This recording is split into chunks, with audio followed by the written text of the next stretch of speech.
نحمد و نصلی علی رسول کریم اما بعد فاعوذ باللہ من الشیطان الرجیم بسم اللہ الرحمن الرحیم.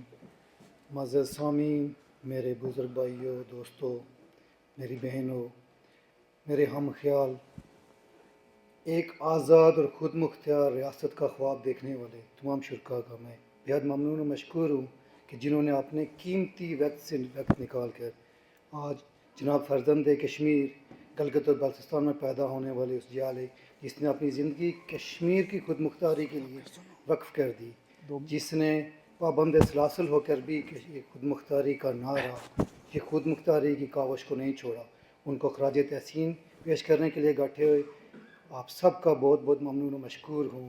اور جناب ایک چیز کا ہم عہد کرتے ہیں، خود مختاری کے نام پہ بے تحاشا جماعتیں، پارٹیاں، کانفرنسیں ہو رہی ہیں. ہم کسی سے کوئی اختلاف نہیں کرتے، جیسا کہ میری بہن نے مجھ سے پہلے کہا کہ ہم کسی کو دشمن نہیں گردانتے، چاہے وہ ہمارے پڑوس میں ہے چاہے ہم سے دور میں. ہم ایک آزاد ریاست ہیں. 512 سنہ ہجری بیفور، جب جیزس علیہ السلام یا عیسیٰ علیہ السلام کی پیدائش سے پہلے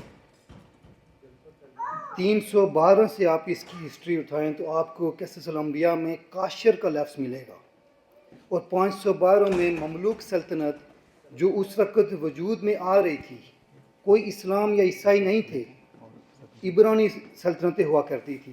اس وقت بھی اس ایریے میں ایک سویلائزیشن کا ذکر ہو رہا ہے، اور اس قوم کو بنی اسرائیل گردانا جا رہا ہے، کچھ اس کو بارون ٹرائب کہہ رہے ہیں. یہ کشمیر کا وجود نہ آج کا ہے نہ اب بنے گا. یہ مختلف، یہ مہاراجوں کی حکومتوں میں رہی، یہ ہندوؤں کی حکومتوں میں رہی، یہ مختلف سلاطین کی حکومتوں میں رہی. کشمیر کو نہ آج کا ہے نہ ہم اپنا ملک مانگ رہے، ہم اپنا وہ حق، ہم اس مٹی میں پیدا ہوئے ہیں جو ایک آزاد ریاست تھی. ہم نہ پاکستان سے اختلاف رکھتے ہیں نہ ہم انڈیا سے اختلاف رکھتے ہیں. بھائی آپ اپنے گھر میں رہو، ہمارے گھر میں رہنے دو. آپ اپنی آزادی کو گردانتے ہو تو ہمیں اپنی آزادی کے ساتھ رہنے دو.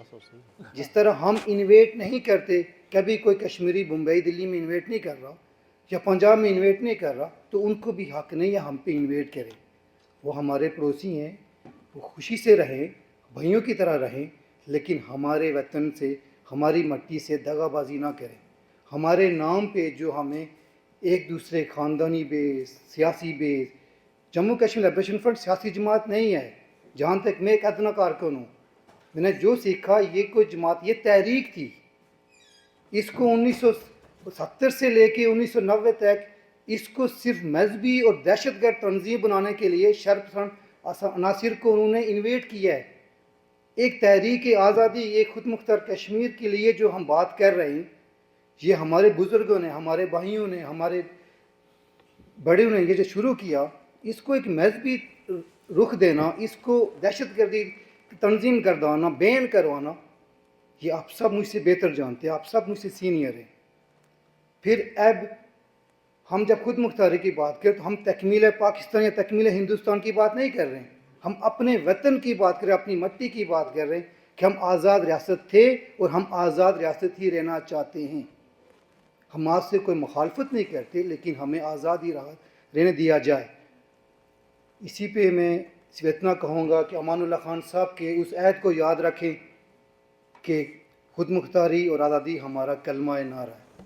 اس کلمے کو یاد رکھیں، عہد کریں کہ ہمارا جو وقت کشمیر کی خود مختاری کے لیے گزرا یا گزاریں گے، وہ یکسوئی کے ساتھ اور اپنی ڈگر اور اپنے منظر کو سامنے رکھتے ہوئے گزاریں گے.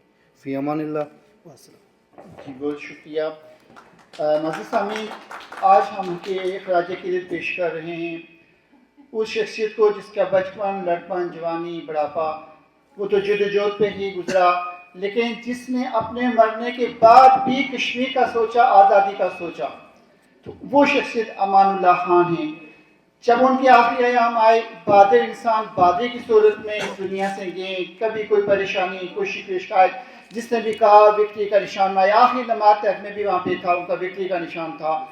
اور سب نے کہا کہ محترم امان صاحب، آپ کے چاہنے والے آزاد کشمیر میں بہت ہیں، آپ مظفر آباد میں دفن ہو جائیں، آپ میرپور میں نصیحت کر دیں، راولا کوٹ میں کہیں بھی. کہا نہیں، میں گلگت بلتستان میں ہی دفن ہوں گا. اس کی وجہ انہوں نے اس وقت یہ بتائی کہ پہلی بات ہے کہ میرے جو نظریاتی لوگ ہو آپ ضرور اس بابا کو خراج عقیدت پیش کرنے کے لیے ضرور وہاں پہ ایک سال میں ایک دفعہ گلگت جائیں گے، آپ کا آنا جانا ہوگا، اور پھر گلگت کے لوگوں کو بھی پتہ چلے گا کہ اس کے چاہنے والے کتنے ہیں۔ امان اللہ خان کون ہے جو گلگت کی دھرتی میں پیدا ہوا، یہاں دفن ہوا ہے، اور اس کے ریاست جموں کشمیر جڑے گی۔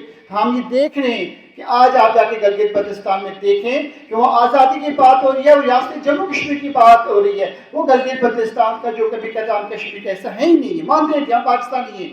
آج دیکھیں بڑے بڑے مظاہرے سارا کچھ کر رہے ہیں، وہ دیکھیں وہ سارے کے سارے کشمیری ہونے کی بات کر رہے ہیں کہ ہاں ہم کشمیری ہیں۔ تو یہ میرے قائد تحریک امان اللہ خان کی وہ دور اندیشی تھی، وہ سوچی جس نے مرنے کے بعد بھی کشمیر کا سوچا، ہمارے یونیفیکیشن کا سوچا۔